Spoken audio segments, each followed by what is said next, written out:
सत्य श्री ओम। सभी पुण्य आत्माओं को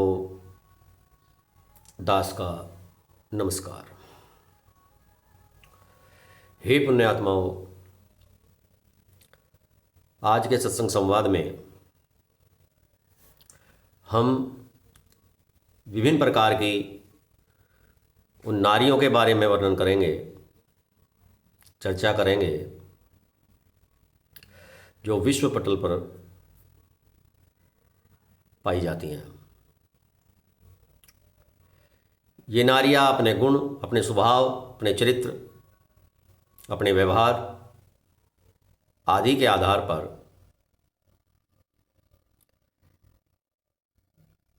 बताई जाती हैं। शास्त्रों में विभिन्न प्रकार की इन नारियों का वर्णन किया गया है। सभी माताएं बहनें आज के इस प्रसंग से अपना आत्म अवलोकन करेंगी, विश्लेषण करेंगी कि हमारे अंदर कहाँ पर कमी है और वे अपने आप को किस श्रेणी की मानती हैं। यदि उनकी श्रेणी निम्न स्तर की है तो वे माताएं बहनें,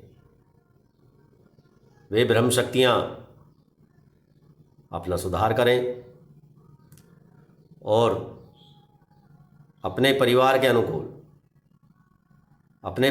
अनुकूल अपने व्यवहार में परिवर्तन करके ढालें और अपने घर को, अपने परिवार को, अपनी गृहस्थी को सुंदर, शांतिमय और आनंदमय बनाएं। अपने घर में स्वर्ग जैसा वातावरण बनाएं। घर के अंदर स्वर्ग जैसा वातावरण बनाना सबसे ज़्यादा माता और बहनों के हाथ में होता है। मैं ये नहीं कहता कि पुरुष के हाथ में नहीं होता, लेकिन घर को स्वर्ग बनाने में सबसे ज़्यादा घर में गृहिणी का ही होता है। तो प्रत्येक गृहिणी को, प्रत्येक माता बहन को, प्रत्येक ब्रह्म शक्तियों को अपने गृहस्थ को, अपने घर को सुंदर बनाने में ध्यान देना चाहिए। लगता है कि आपके अंदर कोई व्यवहार में कमी है तो उसको सुधार करो। परिवार के साथ अनुकूलता बैठाओ, तालमेल बैठाओ, तो घर स्वर्ग से भी सुंदर बन जाएगा। स्वर्ग की कामना करना मृत्यु के उपरांत व्यर्थ है। अपने इसी जीवन काल में हमें अपने घर को स्वर्ग जैसा बनाना चाहिए। तो आइए आज के सत्संग संवाद में ध्यान से सुने। हम आशा करते हैं कि इस संवाद को सुनने के बाद बहुत सी माताएं बहनें अपने व्यवहार में परिवर्तन करेंगी और सुख और आनंद का अनुभव अपने जीवन में करेंगी।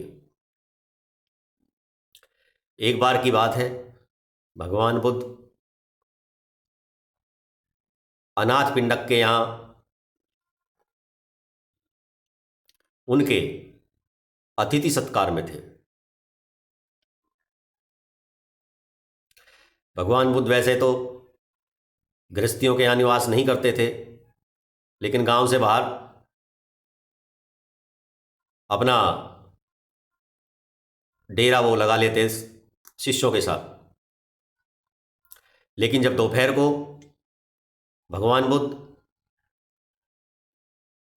भोजन के लिए उसके यहाँ पधारे तो घर में से विभिन्न प्रकार की आवाज़ें आ रही थी। गाली गलौज, महिलाओं की तेज तेज आवाज़, क्रोधपूर्ण आवाज़, बहुत ही अजीब सी स्थिति बन गई। भगवान बुद्ध से रहा नहीं गया और बोल उठे कि हे अनाथ पिंडक, ये किस तरह का शोर हो रहा है? कैसी गंदी गंदी गालियां घर के अंदर से आ रही हैं? क्या बात है, मुझे बताइए। अनाथ पिंडक हाथ जोड़ करके बोला, भगवान, जब से मैंने अपने ज्येष्ठ पुत्र की शादी की है और बड़ी बहू सुजाता घर में आई है, तब से घर का माहौल इसी तरह का हो गया है। घर में शांति बरकरार नहीं रहती, हमेशा कलह और अशांति ही छाई रहती है। मैं बहुत परेशान हूँ। घर को जैसे नज़र लग गई है। घर में दिन रात कलह ही रहता है। घर मानो नरक का साक्षात स्वरूप बन गया है। भगवान बुद्ध ने खाने की थाली को अलग किया और कहा कि बहू को बुलाओ।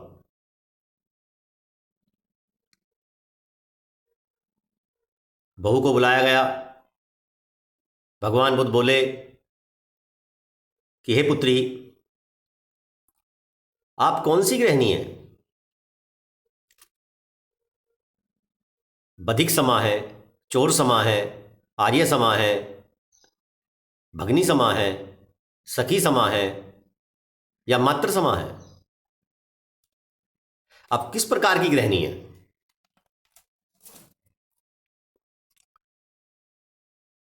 सुजाता ने उनके आश्चर्य का भाव ना समझते हुए अनभिज्ञता जाहिर की और हाथ जोड़ करके बोली कि भगवान, मैं आपकी बात का आशय नहीं समझ पाई हूं, जरा विश्लेषण करके बताइए। फिर भगवान बोले कि हे सुजाता, हे पुत्री, कई प्रकार की गृहिणियां होती हैं। घर के अंदर जो गृहिणियां होती हैं वो कई प्रकार की होती हैं। जो अपने आप को सबसे श्रेष्ठ समझती है, सबसे सम्मान चाहती है और ये चाहती है कि सभी मुझसे ही बूझकर कार्य करें, सदा मेरे कहे में चलें, सास ससुर और पति का भी सम्मान नहीं करती है, जिसका आचरण और स्वभाव स्वच्छंद है, वह अपनी मर्जी से जो चाहे करे। तो ऐसी गृहिणी को बधिक समा कहते हैं, अर्थात वह बधिक के समान है। दूसरी प्रकार की नारी जो अपने ससुराल की संपत्ति को अपना मानती है और अन्य किसी का भी उसमें अधिकार नहीं समझती है, अनाधिकार मानती है, अपने पति पर अनावश्यक दबाव डालती है, तो ऐसी गृहिणी चोर समान है, अर्थात वह चोर के समान है। आलसी, कर्कशा तथा पति के सम्मुख मायके की डींग हाँकने वाली, हमेशा अपने मायके की तारीफ करने वाली, प्रशंसा करने वाली जो गृहिणी होती है वह आर्य समा होती है। हे बेटी, हे पुत्री, चौथे प्रकार की जो गृहिणी है वह अपने पति की सदा अनुगामिनी रहती है, उन्हें प्राणों से भी अधिक प्यार करती है, सदैव उनका ख्याल करती है, उनके सगे संबंधियों को राजा की तरह रक्षार्थ रहती है, यानी हर समय उनके दुख दर्द का ध्यान रखती है। तो ऐसी गृहिणी मातृ समा होती हैं, अर्थात ऐसी गृहिणी माता के समान कहलाई जाती हैं। हे पुत्री, अगली गृहिणी वह होती है जो सदैव अपने से बड़ों को भी बहन के समान समझ करके उनसे स्नेह करती है, प्यार करती है, ख्याल करती है। तो ऐसी गृहिणी, ऐसी नारी सखा समा होती है, अर्थात वह सखी के समान होती है।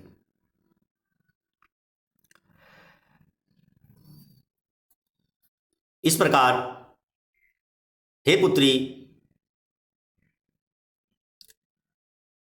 आत्मविश्लेषण करो कि तुम कौन सी गृहिणी हो। अब इस प्रकार सुनकर के सुजाता फूट फूट करके रोने लगी। भगवान बुद्ध के चरणों को पकड़ करके बैठ गई और आंखों से इतनी अश्रुधारा निकली कि भगवान बुद्ध के चरणों को उसने अपने आंसुओं से ही पखार दिया। वह आत्मविभोर हो गई और आत्मविभोर होकर के अपने अंदर इस व्यवहार का जो वह करती थी, आत्मग्लानि मानते हुए क्षमा मांगने लगी कि हे भगवान, मुझे क्षमा करें।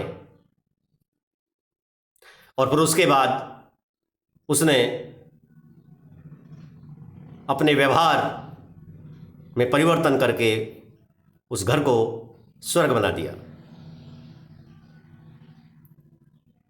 लोकाचार में भी 4 प्रकार की नारियां बतलाई जाती हैं: चोटी, कम चोटी, कुल्टा और कलिहारी।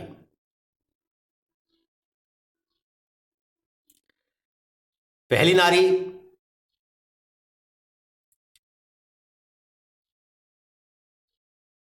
जो चोरी करती है, ये चारों जहां पर होंगी उस घर का तो बंटा ढाली हो जाता है। घर का वजूद ही खत्म हो जाता है, घर शमशान बन जाता है, 24 घंटे कले रहता है। जिसमें से पहली है चोटी, चोर। जो नारी अपने घर में चोरी करती है उसे चोटी कहते हैं।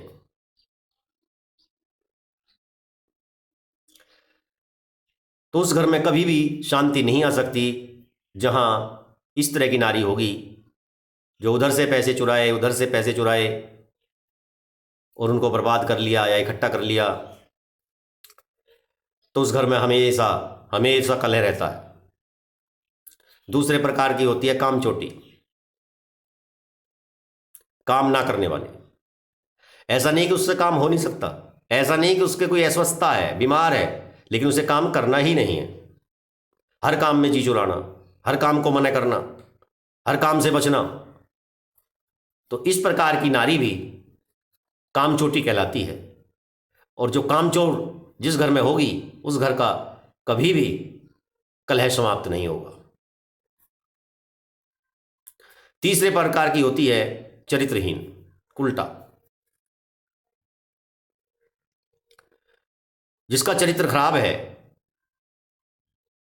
ऐसी नारी जिस घर में है उस घर का हमेशा अपमान होगा, समाज में कलंकित होगा, जगह जगह निंदा होगी। उस घर के पुरुष सिर उठा करके नहीं चल सकते। उस घर में हमेशा अशांति रहेगी, कलह रहेगा। चौथी है कलिहारी। ये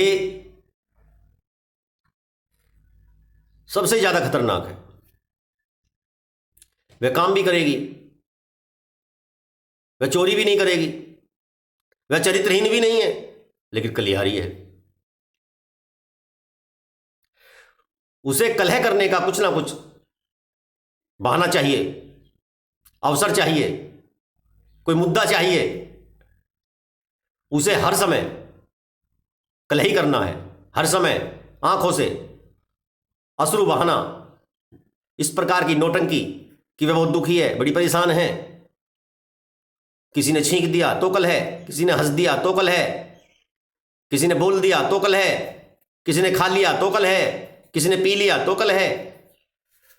तो ऐसी नारी घर में एक क्षण के भी बिना कलह के व्यतीत नहीं होने देती है। तो ये चौथी प्रकार की नारी कलिहारी। महात्माओं ने, संतों ने कहा है कि इन चारों प्रकार की नारियों से एक सदगृहस्थ को भगवान बचाए। लेकिन अपने किसी कर्म के कारण इन चारों में से भी जिस सदगृहस्थ के घर में इस प्रकार की नारी है या आ जाती है, तो पूर्व जन्म के अपने कर्मों का फल ही समझना चाहिए। ये चारों नारियां घर के अंदर बहुत ही खतरनाक होती हैं, सुख चैन समाप्त कर देती हैं। तो आज का जो विषय है यहीं समाप्त होता है। आशा करता हूं माताओं बहनों को, ब्रह्म शक्तियों को यह प्रसंग समझ में आया होगा, और इस प्रसंग को सुनने के बाद में अपने आचरण में, अपने व्यवहार में, अपने कर्मों में बदलाव लाएंगी और अपने घर को स्वर्ग से भी ज़्यादा सुंदर बनाएंगे। सत्य श्री ओम।